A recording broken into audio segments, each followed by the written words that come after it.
Hey guys! I know it's been a while since I posted a video, but I am really excited to talk to you guys a little bit about what I have to show you. So I just got this book today, and it is a Christmas gift to myself, from myself. I've wanted this book for about 3 years and I splurged. I call it a splurge because it was $43 on Amazon. I found it through thrift books on Amazon, and it's Curly Hair, a specialized text on styling the natural afro and straight hair by Willie Morrow. And if you look him up, he is like the guru of black hair. And you guys can correct me if I'm wrong in the comments, but I believe he is the inventor of the S curl. And he also has a museum that talks about afro textured black hair.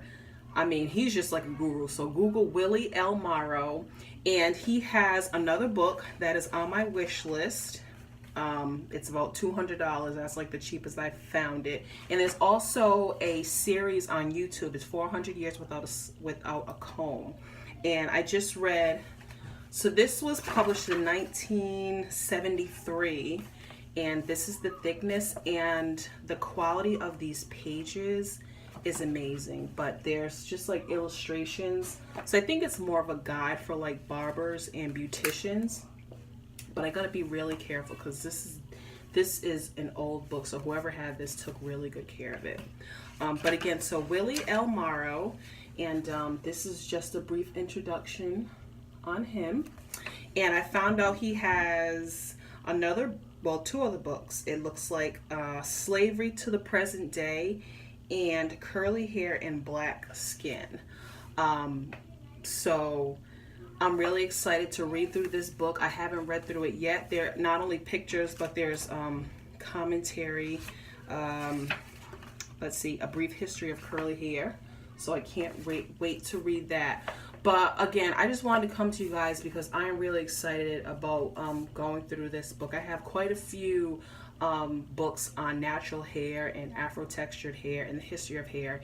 And the history of our hair is really, really amazing and phenomenal and interesting. So I would definitely, advise anybody, if you have the time, if you have the interest, go ahead and just start researching afro textured hair, black hair, African American hair, kinky hair, coily hair, textured hair.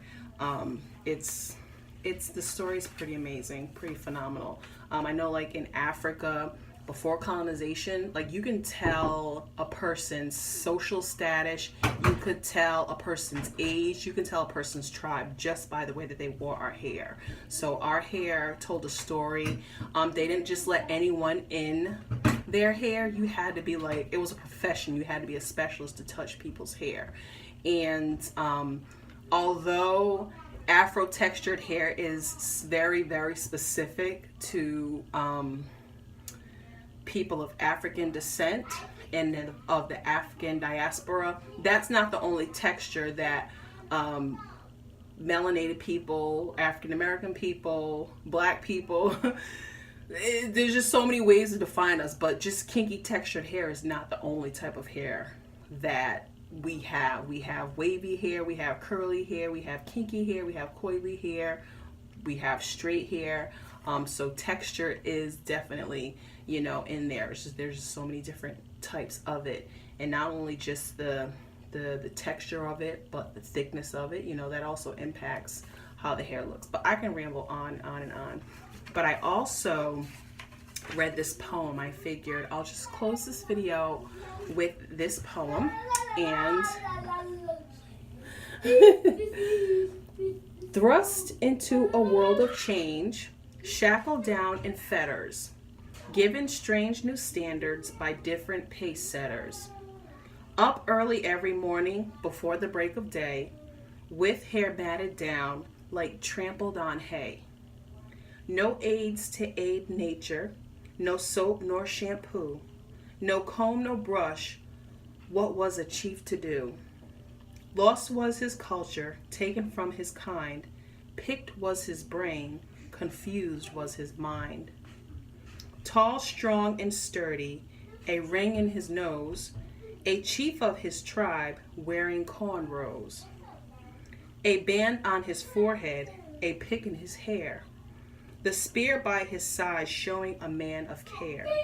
The feeling of rejection his soul had to face with the changing of time and the change of pace. And that is by Bessie Ann Watkins. And that is just to kind of give you an idea, like I said, the significance of our hair.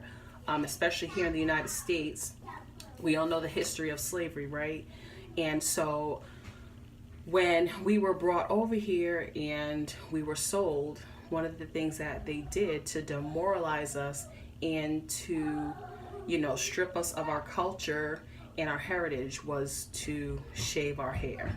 Because again, you could tell a person's status, you can tell a person's tribe. So if you shave their hair, that's just one way to not be able to identify just by looking at someone.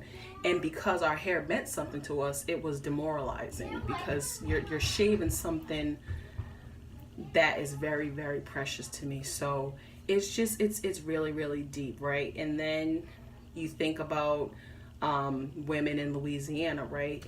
There's the history there where there was a law that they said these women had to wrap their hair up. And before then, when we could wear our hair out, we wrapped it because it was hard to take care of, because they weren't giving us combs and brushes, so we had to make them. And I've read where we had to use like animal fat in our hair, so we had to be resourceful and use the things that were available to us to take care of our hair. So it's been a struggle, but I love that we are in this movement where we are embracing our natural hair. And if you wear wigs, if you wear weaves, if you wear relaxer, look, do you. But I just think it's wonderful for those of us who wear our natural hair that we're finally in a time where, you know, we can embrace what naturally grows out of our head, because it's beautiful, right? Our hair is so versatile. You can wear it in a 2-strand twist. You can wear a wig. You can wear a weave. You can straighten it if you want. You can wear it in braids. It's beautiful. It's wonderful. But at the end of the day, yeah, curly hair. I finally got it. I'm very happy. I'm very excited. And I'm sorry it takes me so long to upload videos, but until the next great idea comes or I'm inspired to do another video, peace out, guys.